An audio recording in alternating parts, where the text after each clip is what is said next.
आज हम देखते हैं पेज नंबर 4। हमारे ये बॉक्स रह गए थे। Word origin. Many words use in a language में have been taken from some other language. इसमें बताया जा रहा है जो लैंग्वेज मतलब हम कुछ वर्ड्स यूज करते हैं वो कुछ और लैंग्वेज से लिया गया होता है। जैसे geography for example is an English word, it has its origin in Greek which relates to the description of the earth. मतलब जोग्राफी जो होता है वो ग्रीक वर्ड से लिया गया, भले इंग्लिश वर्ड है वो, उसका मतलब होता है डिस्क्रिप्शन ऑफ द अर्थ के बारे में details. It is made of two Greek words, ge meaning earth and graphica means writing.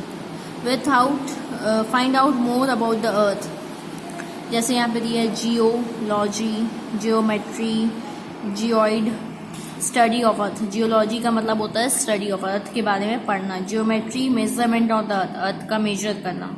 Geoid means resembling the shape और फॉर्म ऑफ द अर्थ, कौन सा शेप है उसका। Do you know humans have always been fascinated gazing at the night sky. मतलब जो लोग होते हैं वो स्काई के ऊपर स्काई को देखते रहते हैं। Those who study the celestial bodies and their movements are called astronomers. जो celestial बॉडीज के ऊपर स्टडी करते हैं वो एस्ट्रोनॉमर्स कहलाते हैं। Aryabhatta was a famous astronomer of ancient India है। Today astronomers all over the world are busy exploring the universe. जो अभी एस्ट्रोनॉमर्स हैं वो सब यूनिवर्स की स्टडी कर रहे हैं, उसके बारे में इंफॉर्मेशन ढूंढ रहे हैं। चलिए हम आते हैं the earth. The earth is the third nearest planet to the sun.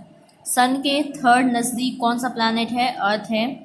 In size it is fifth largest planet, और साइज में देखा जाए तो ये 5वें नंबर में आता है। It is slightly flattened at the poles. मतलब जो ये कोने होते हैं पोल्स के तरफ, ये क्या है? फ्लैटेंड है। That is why its shape is described as geoid. इसलिए इसके शेप को क्या बोला जाता है? Geoid, geoid. Geoid means earth like shape. Next page में आते हैं, page number 5। Condition favourable to support life are probably found only on the earth. मतलब रहने जहाँ पे रह सकते हैं, लाइफ पॉसिबल है, वो अर्थ ही है।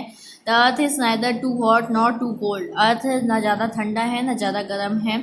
It has water and air which are very essential for our survival. यहाँ पे पानी और एयर है जो उससे हम रह सकते हैं। The earth has life presenting gases like oxygen. जो एयर है उसमें ऑक्सीजन पाई जाती है आपको। Because of these reasons the earth is a unique planet in the solar system. इसलिए सबसे अनोखा, सबसे यूनिक प्लानट है earth. From the outer space the earth appears blue and its 2/3 surface is covered by water. मतलब इसमें ये बताया जाता है कि अगर कोई और स्पेस से कहीं से आप देखोगे तो अर्थ ब्लू नज़र आता है, क्योंकि हमारे अर्थ की सर्फेस में 2/3 वाटर है। And it is therefore called blue planet. हम अर्थ को ब्लू प्लैनेट के नाम से भी जानते हैं। फिर इसमें दिया हुआ है light travels at the speed of about 3 lakh kilometre per second. जो लाइट है उसकी स्पीड कितनी है? 3 लाख किलोमीटर पर सेकेंड है। Yet even if the speed the light of the sun takes about 8 minutes to reach the earth. जो earth की light होती है वो हमारे 8 मिनट लेती है रीच करने में। अब आती है बात मून की। The moon, our earth has only one satellite that is the moon. मतलब बताया जा रहा है कि हमारा अर्थ का एक सैटेलाइट है जिसे हम मून कहते हैं। Its diameter is only 1/4 quarter that of the earth. Size कितना है इसका? 1/4। क्वार्टर मतलब 4, 1/4। It appears so big because it is near to our planet then other celestial bodies. ये हमको बड़ा इसलिए नज़र आता है क्योंकि ये हमारे पास में है बाकी कैलेस्टियल बॉडीज से। It is about 3,84,400 kilometers away from us. Now you can compare the distance of the Earth from the Sun and that from the Moon. अब आपके पास दोनों का डिस्टेंस है कि अर्थ से मून का डिस्टेंस कितना है, अर्थ से सन का डिस्टेंस कितना है, तो आप कंपेयर कर सकते हो। The moon moves around the sun in about 27 days. हम मून हमारे अर्थ के मतलब चक्कर कब तक लगाता है, कितने दिन घूमता है? 27 दिन। It takes exactly the same time to complete one spin. और सेम टाइम उसको एक स्पिन मतलब एक राउंड कंप्लीट करने में लगता है। As a result only one side of the moon is visible to us on the earth. इसलिए लेकिन हम हमारे अर्थ में मून का एक ही साइड नजर आता है। देखिए यहाँ पे हमें कुछ दे रखा है interesting fact. Neil Armstrong was the first man to step on the surface of the moon on 21 July 1969। Neil Armstrong एक पहले व्यक्ति थे जो 21 जुलाई को 1969 को मून पे गए थे। अब देखिए यहाँ पे हमें कुछ दे रखा है, a satellite is a celestial body that moves around the planet in the same way as the planets move around the sun. इसमें यही बताया गया है जो सैटेलाइट है वो एक ऐसी कैलेस्टियल बॉडीज है जो प्लैनेट के आसपास घूमती है जैसे प्लैनेट सन के घूमता है। Human made satellite is an artificial body, और ह्यूमन मेड सैटेलाइट एक आर्टिफिशियल बनाई गई है इंसानों के द्वारा। It is design by scientist to gather information about the universe और फॉर कम्युनिकेशन। ये यूनिवर्स की इन्फॉर्मेशन इकट्ठा करने बनाई गई है और कम्युनिकेशन करने के लिए। It is carried out by a rocket and a place in the orbit around the earth. Some of the Indian satellite is space INSAT, IRS, EDUSAT et cetera. ये हमें दे रखा है कि इंडियन सैटेलाइट के क्या क्या नाम है। The moon does not have condition favourable for life. Moon में लाइफ पॉसिबल नहीं है। It has neither water nor air, वहाँ पे पानी भी नहीं है और एयर भी नहीं है। इट हैज़ माउंटेन्स, वहाँ पे माउंटेन्स हैं। नेक्स्ट पेज पे आते हैं। प्लेन्स हैं, डिप्रेशंस हैं on its surface. These cast shadows on the moon surface. Look at the full moon and observe these shadows. मतलब मून में लाइफ पॉसिबल नहीं है, वहाँ पे एयर वाटर नहीं है, लेकिन हाँ आपको माउंटेन मिल जाएगा, प्लेन्स मिल जाएगा। अब आता है asteroids. Apart from the stars, planet, satellites, there are numerous Chinese bodies which also move around the sun. कुछ ऐसी और बॉडीज, छोटी छोटी बॉडीज हैं जो सन के आसपास घूमती हैं। These bodies are called asteroids, जिन्हें हम एस्ट्रॉइड्स कहते हैं। They are found between the orbit of Mars and Jupiter. मतलब जैसे ये एक गोला है और ये गोला है, ये मार्स का हो गया, ये जुपिटर का हो गया, तो इसके बीच में ये पाई जाती हैं।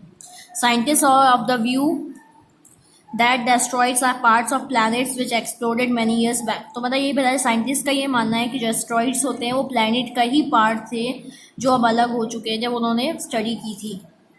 अब आता है meteoroids, the small piece of rock which move around the sun. ये एक पत्थर होते हैं जो सन के आसपास घूमते हैं।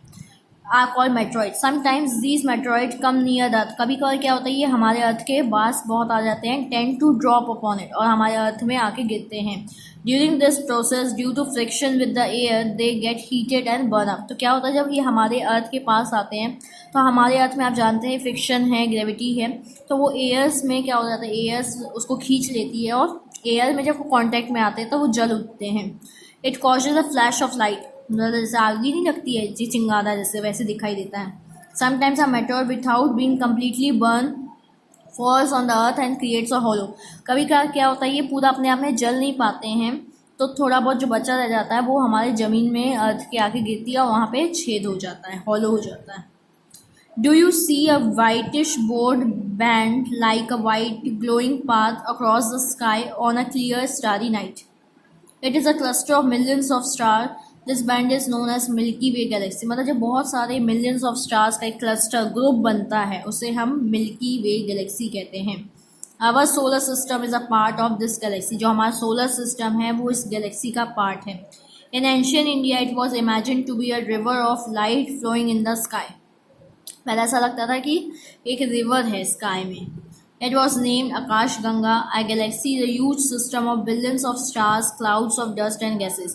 ये एक ऐसी गैलेक्सी है जहाँ पे बहुत सारे स्टार्स हैं, क्लाउड्स हैं, गैसेस हैं। There are millions of such galaxies that make up the universe. इसी गैलेक्सीज को जब इकट्ठा करा जाता है तो यूनिवर्स बनता है। It is difficult to imagine how big the universe is. इसलिए हम इमेजिन नहीं कर सकते कि हमारा यूनिवर्स कितना बड़ा है। Scientists are still trying to find out more about it.